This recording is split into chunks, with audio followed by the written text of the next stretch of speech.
인류 발전의 필수 불가결한 요소 과학. 가까운 미래, 세계를 이끌어갈 창조적인 과학 인재를 양성하는 용산구 생활과학교실로 꾸러기 탐험대가 나섰습니다.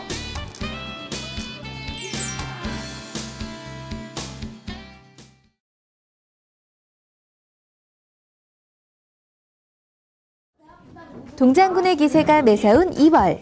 하지만 20여 명이 온몸으로 후끈후끈 뿜어내는 뜨거운 호기심과 열정에 밀려 동장군이 영 길을 못 펴는 곳이 있었으니 여러분들 지금 뭐 하는 거예요?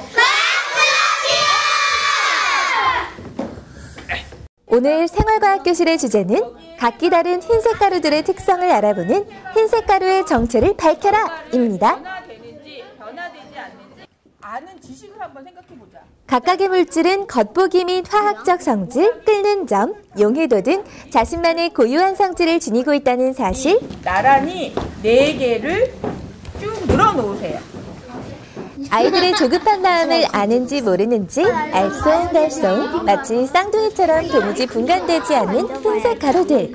과연 아이들은 무사히 흰색 가루의 정체를 밝힐 수 있을까요? 선생님 이거 요오드는 몇 방울 넣어요? 3방울 했죠. 다요? 다? 스포이드 하나는 요오드, 하나는 정체를 밝혀줄 마법의 물질을 넣자 하나 둘씩 정체를 드러내는 흰색 가루.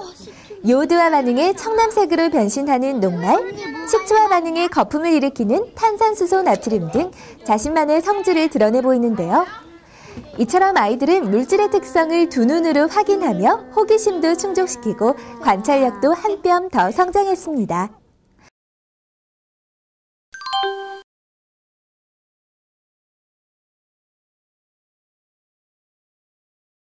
또다시 찾아온 생활과학교실. 오늘의 주제는 벌집이 정육각형 구조인 이유를 알아보는 육각형의 비밀인데요.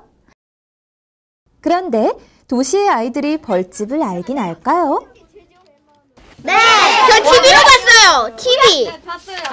시골에 가서 봤어요! 시골에! 실제로 봤어요!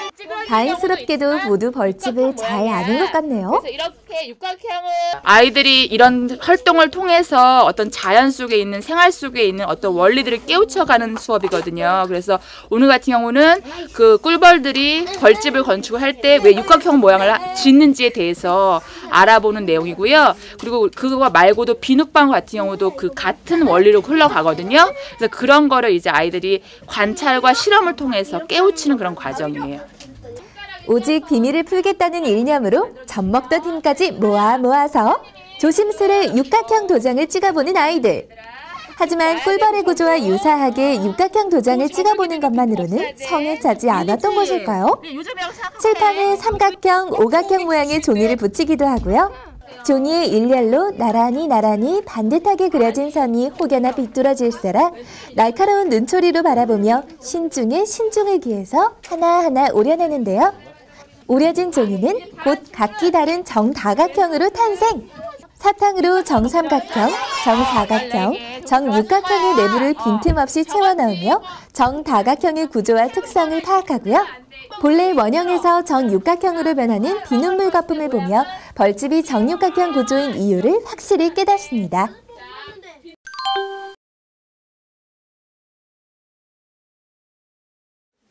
흰색 가루의 정체도 밝히고 육각형의 비밀도 밝힌 데 이어서 생활과학교실 오늘의 주제는 해가 진 이후 어두컴컴한 야외에서 반짝반짝 빛을 발하며 우리 모두의 안전을 지켜주는 안전 스티커입니다. 어둠에서 자체 발광하며 안전을 지켜주는 환경미화원의 옷, 도로 표지판, 과속 방지턱 등의 원인을 바로 알고 싶은 아이들의 기대를 아는지 모르는지 아이들 앞에 놓여진 동글동글 투명한 물체들. 귀여운 생김새로 아이들을 사로잡은 이 물체의 정체는 바로 물에 불린 투명한 고흡수성 수지로서 이리저리 손등을 비춰보면 어느 방향에서 빛을 보내도 그 방향으로 다시 빛을 반사, 어둠을 밝히는 현상인 재귀반사의 원리를 확인할 수 있는데요. 하지만 관찰만으로는 2% 부족한 아이들. 아이들의 이해를 돕기 위해 다양한 색상의 반사 필름 위에 친근한 캐릭터를 정성스레 그려넣고요. 모양대로 오린 후 고리까지 달고 나면 어둠에서도 반짝반짝 빛나는 아이들만의 안전 스티커 완성! 이렇게 이론이 아닌 쉽고 재미있는 실험으로 과학의 중요성을 몸소 일깨웠던 생활과학교실이 마무리됩니다. 과학이 한계아니라 생각하시고 선생님도 친절하게 잘 가르쳐 주셔서 너무 재밌어요. 과학을 즐겁게 배우면서 좋고 꿈이 과학에만큼 더 열심히 배우겠다는 생각을 했어요. 학교에서 과학을 이제 배우는데 먼저 알고 있으면 더 쉽고 재미있을 것 같아요. 용산구 생활과학교실에서 과학의 재미에 눈을 뜬 아이들. 이를 계기로 아이들이 제2의 에디슨, 아인슈타인으로 성장할 그날을 기대합니다.